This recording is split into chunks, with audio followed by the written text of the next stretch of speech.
Yo, what's going on, guys? Bigfoot back in the Lego room, coming at you with a new series that will be called From Bricks to Builds.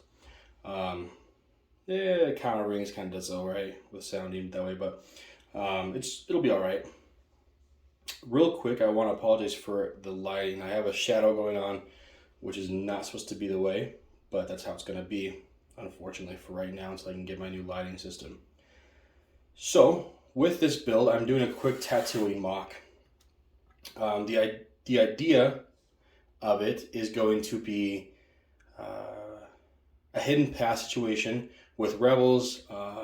The hidden path web will be in the background with death troopers and possibly an inquisitor coming in to take care of it.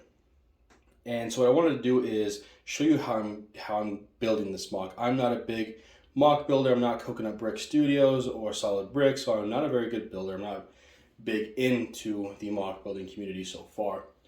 But I've always wanted to do mocks. I modify vehicles, and this is what I wanted to do since I was a kid, was to build mocks. That's what I did. I built mocks out of the smallest amount of Lego pieces that I had and built clone bases. And so I'm older and I want to try something like this.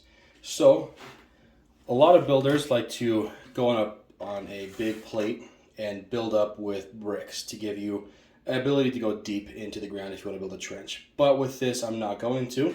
So I'm using these, I think it's 16 by 16 Technic plate bricks. I'm not doing that, but I am separating them and elevating it, and I'll show you how. I gotta take these pieces off really quick. But I use 1x4s, 1x8 or 16 to elevate it, and that way they're easy to get off easy. That way I'm not putting it straight onto the plate, and it's a pain to get out. Hopefully that makes sense. But that's how these are. I have a bunch of 8x8 plates, and then I have some sporadic 4x4s and the 2x8s spread through the build. I have the original Obi-Wan hut going on. That's what I use for the Tatooine houses, but this is what it looks like. I have it mapped out with these jumpers and where I want the houses to sit, and so that's how they'll be, with a courtyard in the back. I have a staging ground in the back, so that's how that's going to be. I have all my loose brick that I'm going to use for this area. I had it pre-built and I didn't like how I had it. So the reason why I redid this, I had this mock completed, but I wanted to redo it because I didn't like it. I had it all tiled off. I had all of it 2x4 tiles, and then I had some jumpers in there, and it just didn't look good. It didn't look good at all. It just looked flat, and I just didn't like it. And so what I'm doing is I'm taking these 1x2 plates and sporadically placing them throughout the map. I keep saying map, mock.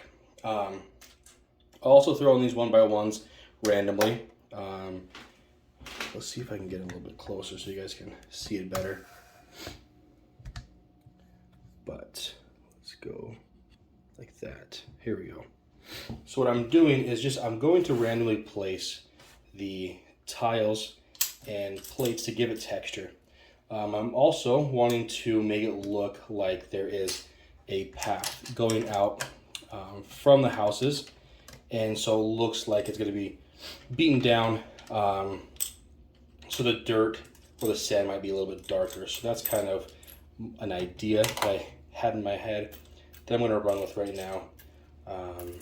Is around the darker areas, it'll be, or the paths, it'll be a little more jagged.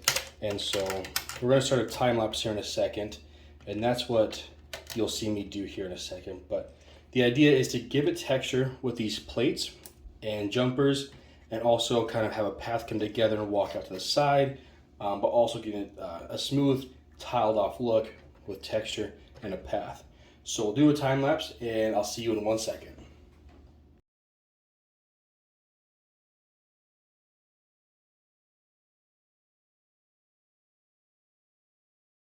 All right, so now that we have it tiled off, you can kind of see, also I have some, unfortunately, some faded tan pieces. It might not pick up on the camera as well, but I can tell that they're more yellowed, unfortunately.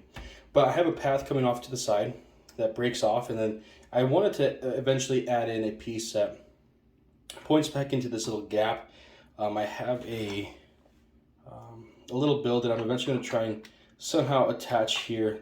That's going to be an easy breakaway for the staging ground back here to shoot at the troops that are coming to this hidden path. So now that we have that, I kind of want to show you what it, if I can grab one of the figures, it's going to be a lot easier to, with all these random studs around here, to place a figure, and to also, it just adds a little bit of texture that I was kind of referencing, just that small amount of texture to a build to show that it is still Lego, but also to be able to move them and angle them in different positions randomly throughout the mock. So you can have people start here and eventually just start to walk out, branch out. So that's all for, I believe, part one of building, or bricks to build, is this front courtyard part of the build where the figures and the stormtroopers are going to stand. This is the first part, so if you like what we're doing here, if you are excited to see how this ends up, and also to maybe get ideas of how you want to start your first mock or your first build, please consider subscribing. This should be a 3, maybe 4-part series of how I'm building this, and then we'll take it apart and do a more city style mock in the Coruscant or whatever it may be. But if you're new to this, guys, make sure you subscribe, like the video. It helps out with analytics, so smash that like button, and also subscribe if you're new. And as always, take it easy.